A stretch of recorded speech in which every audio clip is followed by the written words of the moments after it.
ओम शांति। स्वागत है आप सभी का आज की चर्चा में।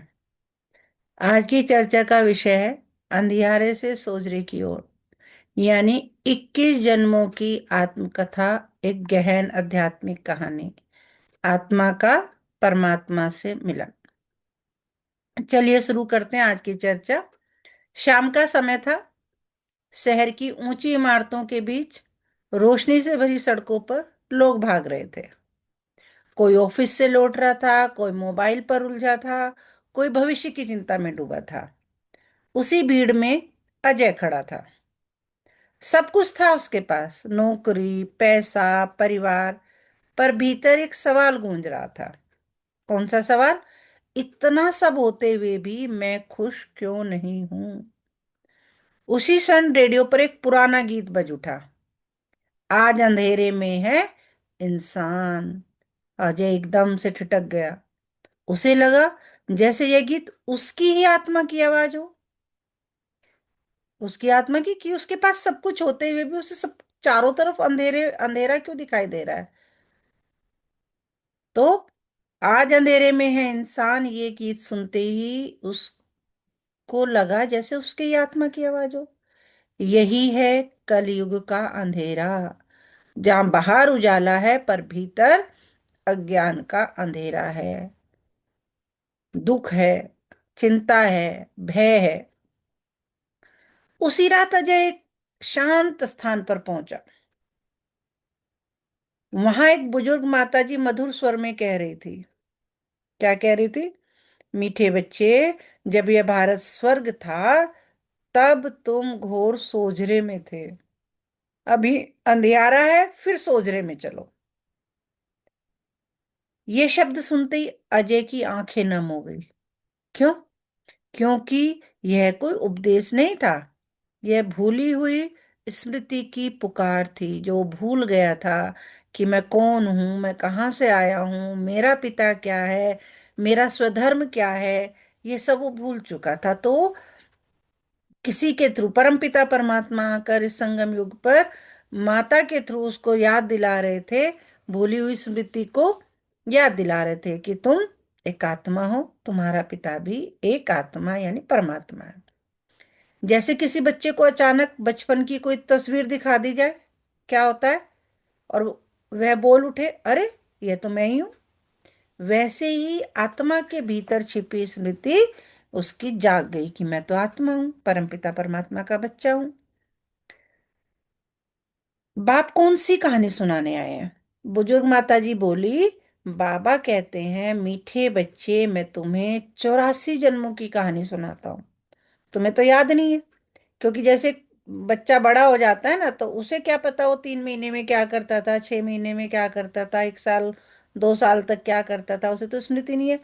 पेरेंट्स याद दिलाते हैं ना, जब तो इतना छोटा सा था तो ऐसी हरकतें करता था, ये करता था, दौड़ता था, रोता था।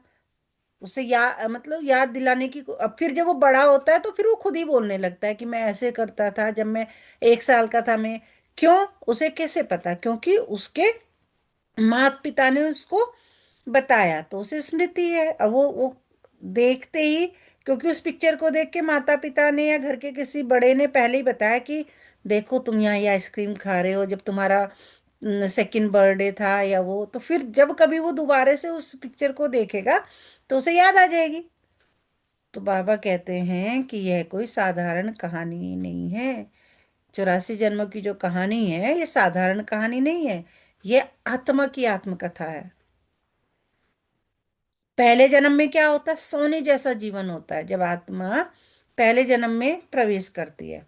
कल्पना करो, जब यह भारत स्वर्ग था, न कोई धर्म भेद, न कोई द्वेष, एक ही देवी धर्म। आत्माएं पवित्र थी, जीवन सहज था, सुख था। सुख मतलब स्वाभाविक था। जैसे गांव में कभी लोग बिना ताले के घर छोड़ देते थे। पुराने जमाने में तो ताले होते ही नहीं थे। क्यों? क्योंकि डर ही नहीं था। वही था सोजरा। मतलब जहां कोई जो है, न डर है, न भय है, न चिंता है, न चोरी है, न चकारी है। जहां आत्मा को पता था मैं कौन हूं और मेरा बाप कौन है। ये कब की है? सोने जैसे जीवन, यानी आत्मा के पहले जन्म की कहानी। फिर क्या हुआ, अब हम ऐसे क्यों बन गए? फिर शुरू होती है 84 जन्मों की सीढ़ी। पर समय का चक्र घूमता है। जैसे कोई व्यक्ति ऊंचाई से धीरे धीरे सीढ़ियां उतरता है, वैसे ही आत्मा भी सतों से रजों में और फिर तमों में उतरती गई। 2 युग बाद वही आत्मा है जो पहले स्वयं पूज्य थी, अब पूजक बन गई।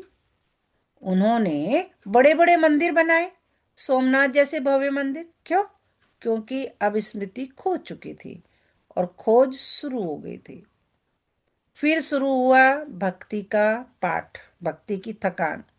भक्ति मार्ग शुरू हुआ।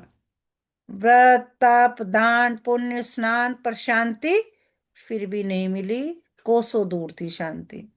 जैसे कोई प्यासा समुद्र का पानी पी ले, प्यास और बढ़ जाती है, खारा पानी होता है ना। वैसे ही भक्ति में परिश्रम था, पर सदगति का ज्ञान नहीं था। तप की, पूजा की, ध्यान किए, है ना, शांति फिर भी नहीं मिली। दुख की पराकाष्ठा शुरू हुई और फिर पुकारना शुरू किया आत्मा ने। जब दुख असहनीय हो गया, जब जीवन बोझ लगने लगा, तब आत्माओं ने पुकारा। क्या पुकारा? हे पतित पावन, ए हे दुख हरता सुख करता आओ।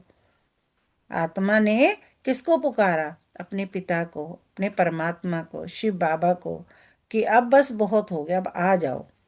हम्म। जैसे बच्चा गिरने पर सबको भूल के किसको बुलाता है? केवल उसके मुंह से निकलती माँ, केवल माँ को पुकारता है। वैसे ही आत्मा ने अपने बाप को पुकारा। तो फिर जब बाबा आ गए तो समझा रहे हैं कि अब मैं आया हूं, तुमने इतना पुकारा मुझे, अब मैं आ गया हूं। और बाप कहते हैं अब मैं आया हूं। कब आया हूं? यह संगम युग है, इस संगम युग पर आया हूं। न पूरी रात न पूरा दिन। जैसे सुबह सुबह का अमृत वेले का टाइम होता है ना। अमृत वेले के बाद जैसे दिन और रात के जस्ट बीच का सुबह का जो टाइम होता है, उसे संगम युग संगम का समय बोलते हैं। सुबह और शाम के बीच कैसी तरह इस जीवन चक्र की रात और दिन के बीच का जो युग हुआ, वो संगम युग यानी कलयुग और सतयुग के बीच का जो युग है उसे संगम युग कहते हैं। तो बाबा कहते हैं यह है संगम युग। जैसे सूर्योदय से पहले का समय, जब अंधकार हटने लगता है, रोशनी की आहट होती है, वैसे ही अब कलयुगी अंधकार हटने वाला है और सतयुगी दिन आने वाला है, उजाला आने वाला है। फिर बाप जब आ गए हैं तो क्या कर रहे हैं? जीवन मुक्ति का वर्षा दे रहे हैं। बाप समझाते हैं स्वर्ग का वर्षा मुझ बाप से ही मिलता है। अभी दुनिया जीवन बंधन में है, चिंता, क्रोध, लोभ, मोह, अहंकार की जेल में है। पर ज्ञान से जीवन मुक्ति मिलती है। फिर बाबा कहते हैं देही अभिमानी बनने की कला सीखो, बनो। बाप कहते हैं हे आत्माएं, देही अभिमानी बनो, यानी अपने को आत्मा समझो, ये देह में नहीं समझो। जैसे उदाहरण से समझते हैं, जैसे दर्पण पे यानी शीशे पे, मिरर पे धूल जमी हो तो चेहरा नहीं दिखता। तो आत्मा क्या है? चेहरा। और देह अभिमान क्या है? धूल। यानी देह अभिमान हटाओ, यानी धूल हटाओ, चेहरा यानी आत्मा स्वयं चमक उठेगा। फिर बाबा बीज और झाड़ की समझ देते हैं। बाप कहते हैं मैं बीज रूप हूं। जैसे एक छोटे से बीज में पूरा बरगद छिपा होता है ना, वैसे ही परमात्मा में सारी सृष्टि का ज्ञान समाया है। बाबा समझा रहे हैं ये अंतिम जन्म है, जागने का समय है।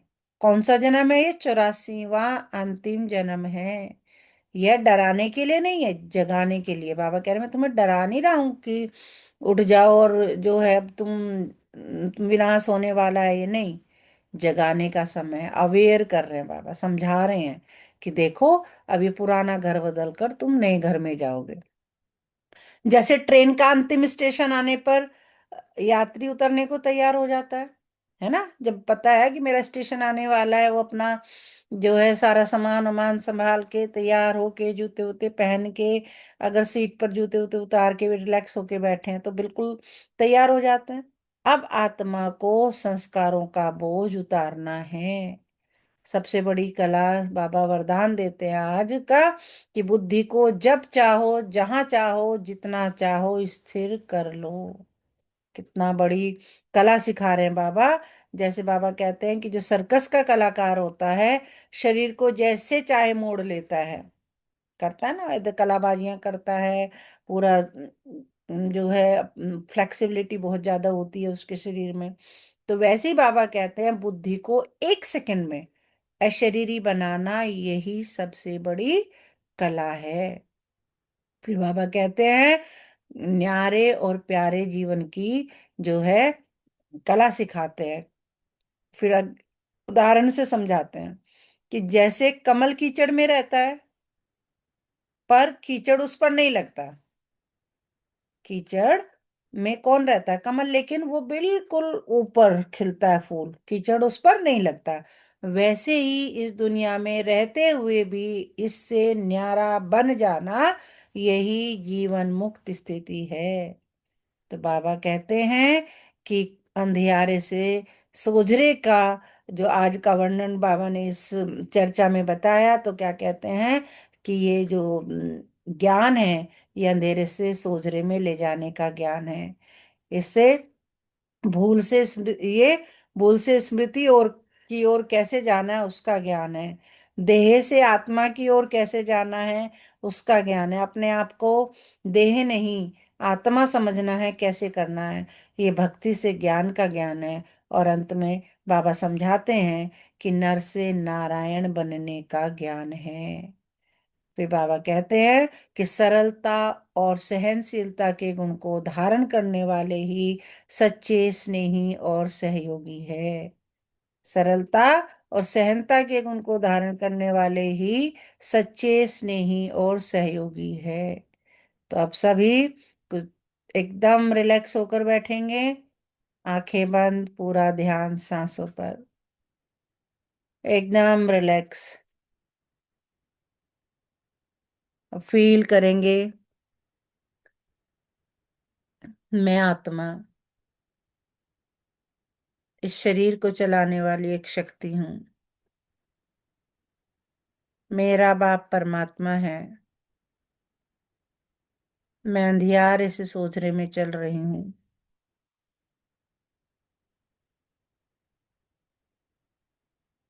मैं अंधियारे से सोचने में चल रही हूँ। आज मुझे आत्मा के 84 जन्मों की कहानी समझ में आ गई। अब मुझे समझ में आ गया कि ये संगम युग चल रहा है, जिसका एक एक सेकंड बहुत इंपॉर्टेंट है, जो मुझे अपना यूज करना है। आज मुझे समझ में आ गया कि आत्मा की शक्ति को कैसे जागृत करना है। अगर आप शांति, स्पष्टता और अपने जीवन के सच्चे अर्थ की खोज में हैं, तो यह वीडियो आपके लिए है। यह चर्चा केवल सुनने के लिए नहीं, आत्मा को जगाने के लिए है। अच्छा, ओम शांति।